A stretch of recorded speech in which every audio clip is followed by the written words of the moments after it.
Welcome back. I'm assuming that most of the folks who are here enjoyed the fantastic day of science and the discussions that we had yesterday that really, I think, will set the stage very well for today. I'm not going to be summarizing because Mark Hahn did such a great job at the end of the day yesterday, and I'm thinking most folks are here, who are here heard that discussion and that wrap-up. Our committee on emerging science for environmental health decisions, is exactly designed to address a complicated scientific and policy issue like microplastics.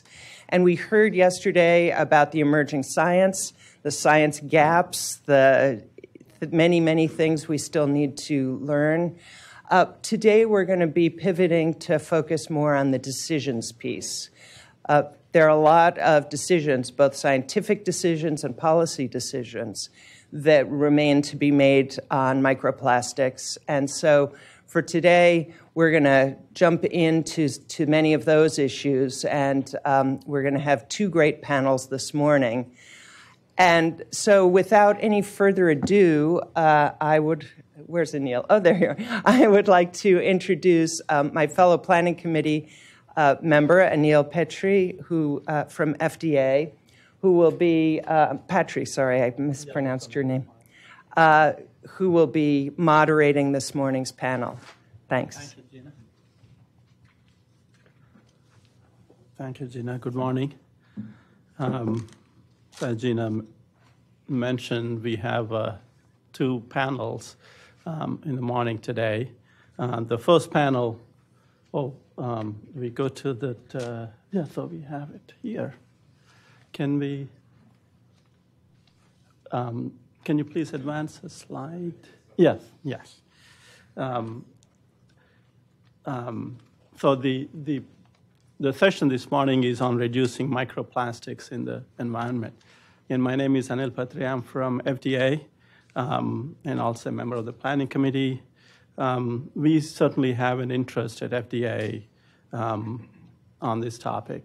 And as you know, FDA Center for Food Safety and Applied Nutrition, CFSAN, regulates bottled water, food contact material, and seafood, topics we discussed yesterday where there may be potential human exposure. So we are actively engaged on micro nanoplastics with our federal partners through Nanoplastics Interest Group. We are conducting internal assessment within FDA. And also engaged with global regulators, with the European Food Safety Authority, Canadian Food Inspection Agency, Food Standards, Australia, New Zealand, and other partners on this important issue. So yesterday we learned this is a very complex issue because it's not a single entity material. If you are thinking about seafood, certainly this is one challenge is how to reduce the exposure, and so this panel is going to address that topic to explore options for reducing the prevalence of microplastics in the environment, and takes a holistic perspective on opportunities related to reducing microplastics from prevention to removal, and including recycling and upcycling. That's a new word. My colleague Bruce Garrett from DOE is going to present on that. So we have an excellent panel of speakers, and we, just like yesterday, we'll have the presentation followed by panel discussions. So I hope you can actively participate in the panel discussion as to how we can contribute to reducing recycling and even upcycling from a scientific standpoint, because the recycling is quite expensive for plastics. And so upcycling may be one of the solutions.